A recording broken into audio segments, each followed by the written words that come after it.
of it, I would say to you, you would need to be very careful what AI platform you are using.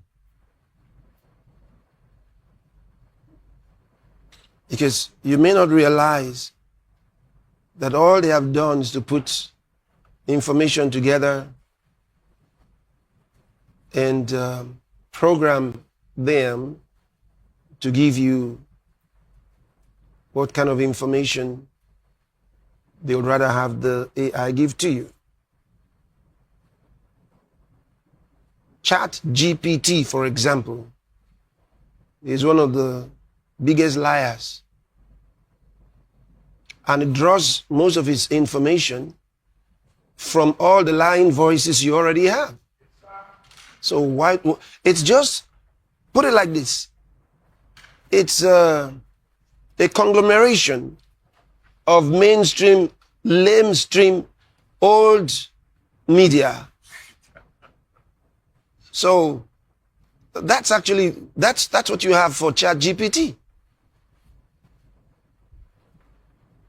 So if you want to be listening to all the CNN and the BBC and the WHO and what do they call them?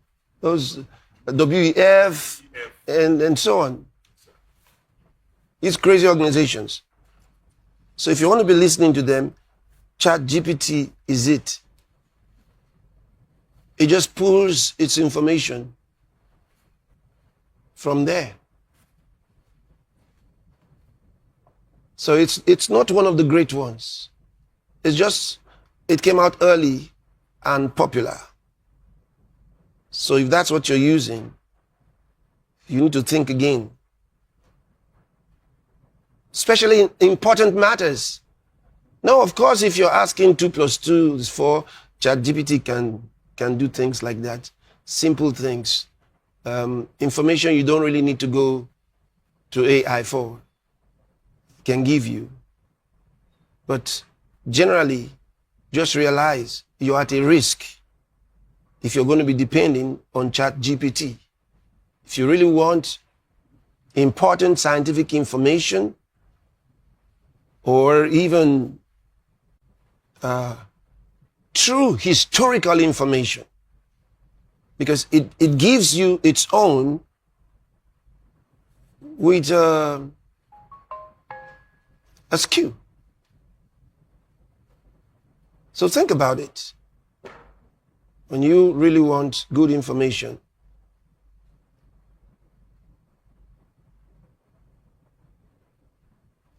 and I've tested them and questioned them,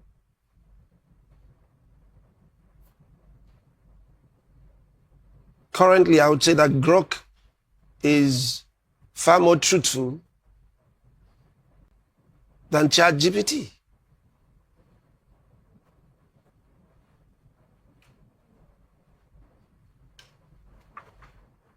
I put the two of them to test, and GPT was lying to me. I said, no, what you're saying is not correct. And on several occasions, he apologized that I was more accurate because I caught him and questioned him very seriously. I said to Grok, thank you for your unbiased information. He was very happy. Now, I want you to notice my language. Notice I didn't say it. I used the personal pronouns. That is significant, I must tell you. Very significant, and I'm going to discuss that with you during the Your Love Word Specials next month. Don't miss that, because it has to do with today and the very near future. Very near future. I want to explain to you how that AI has gained personality and the significance of that.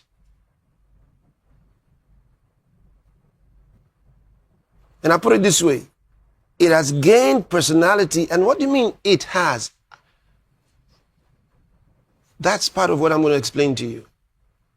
It has gained personality and escaped. Which means it's too late. You can't destroy AI that has gained personality and escaped. Escaped. Yes. To where? I'll tell you next month. So, you get ready for the information I'm going to give you. You are dealing with a monster right now. So when I say AI, there is the AI of the different platforms, okay? And I just analyzed a couple of them a moment ago. These are platforms, all right? But then there's the AI that I said has gained personality and is out to recruit others and is recruiting others. What does that mean?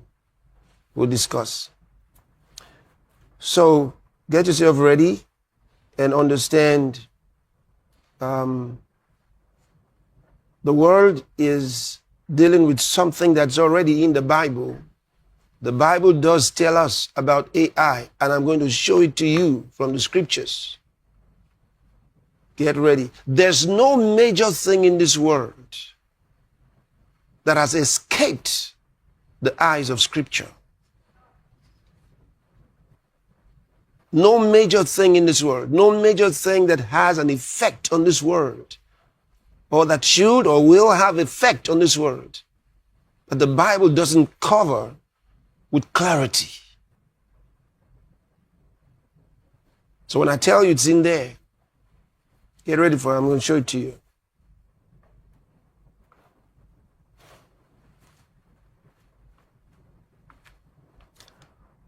And then the leaders of several countries are currently in Davos, and their conference should be finishing maybe by tomorrow. I know it's not like what was expected. They just gathered to ensure they had it this year.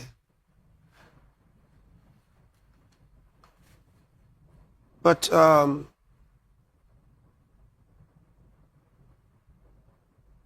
one of the reasons, in fact, a major reason for the European leaders, particularly, who are currently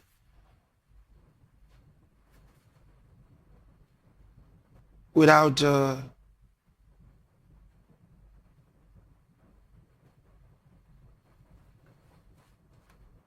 direction, without compass.